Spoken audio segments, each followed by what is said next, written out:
If there is one thing K-dramas continue to prove year after year, it is that romance can blend seamlessly with almost any genre and still leave us emotionally wrecked in the best possible way. And this Part 3 lineup might be the most emotionally unpredictable one yet, because these 5 romance dramas are not giving us just sweet love stories. They are mixing romance with political suspense, life reflection, fantasy grief, youthful nostalgia, and revenge-driven emotional collapse.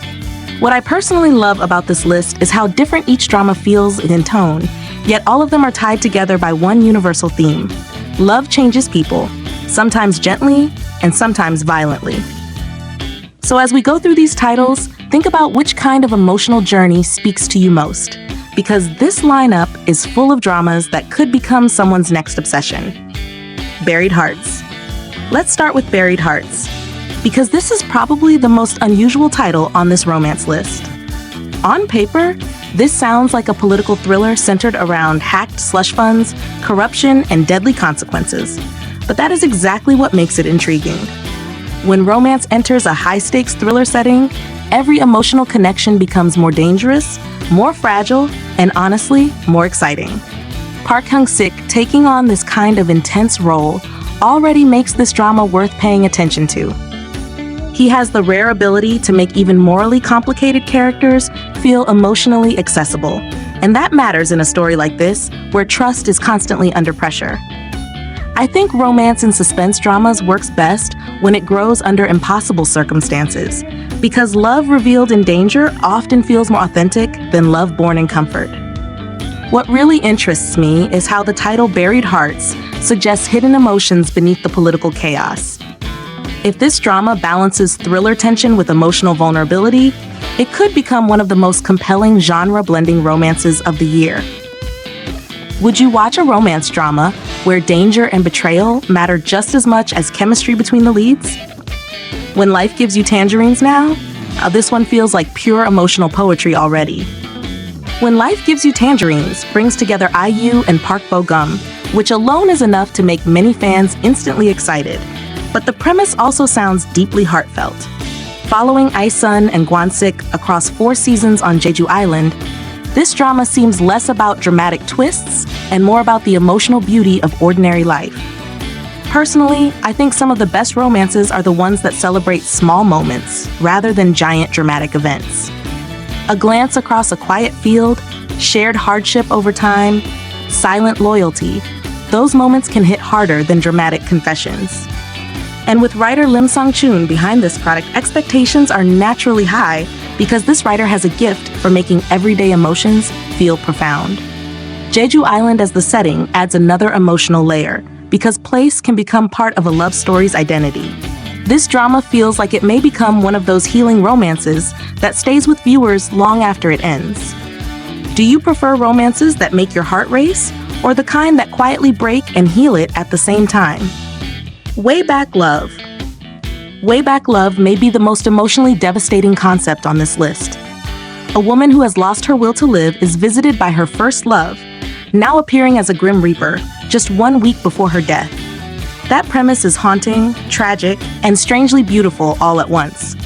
This kind of fantasy romance can be incredibly powerful when it uses supernatural elements to explore unresolved emotional pain. What makes this story so compelling is that it is not really about death. It is about meaning, regret, and the emotional urgency of unfinished love. Gong Young and Kim Min-ha seem like a pairing capable of delivering the emotional delicacy this kind of story demands. Personally, I think short dramas like this, with only 6 episodes, often leave the strongest impact because they are forced to be emotionally precise. There is no room for filler. Every scene must matter. If written well, this could be one of those dramas that leaves viewers emotionally shattered in just a few episodes. Tell me honestly, are bittersweet romances more memorable than happy endings, or do they hurt too much to revisit? First Love.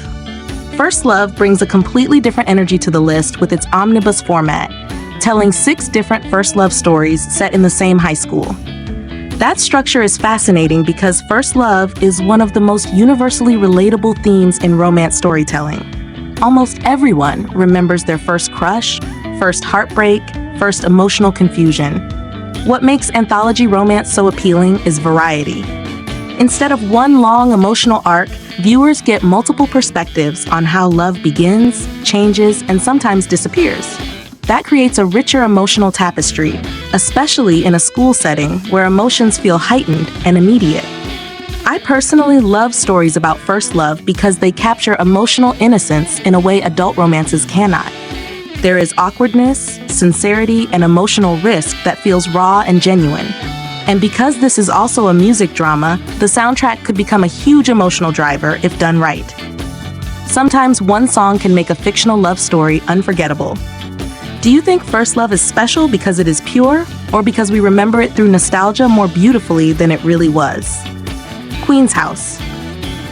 And finally, we have Queen's House, which brings revenge into the romance equation. Kang Hae-in believes she has the perfect life, only to lose everything and begin a relentless fight to reclaim it. This sounds like the kind of emotionally charged revenge melodrama that keeps viewers hooked for months.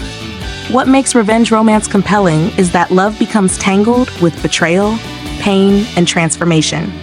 In stories like this, romance is rarely simple. It is often damaged, complicated, and shaped by loss. That complexity can make relationships far more gripping than standard love stories. With 100 episodes, this drama has room to fully develop emotional arcs, shifting alliances, and long-brewing revenge payoffs. Ham In-jung has a chance here to portray a heroine whose emotional journey could be both fierce and heartbreaking. Personally, I think revenge dramas are at their best when they ask whether reclaiming justice is worth the emotional cost. Sometimes the most powerful love stories are not about finding love, but about rediscovering yourself after betrayal destroys your world. So let me ask you, which is more satisfying in a revenge romance? Seeing justice served, or seeing the heroine emotionally heal?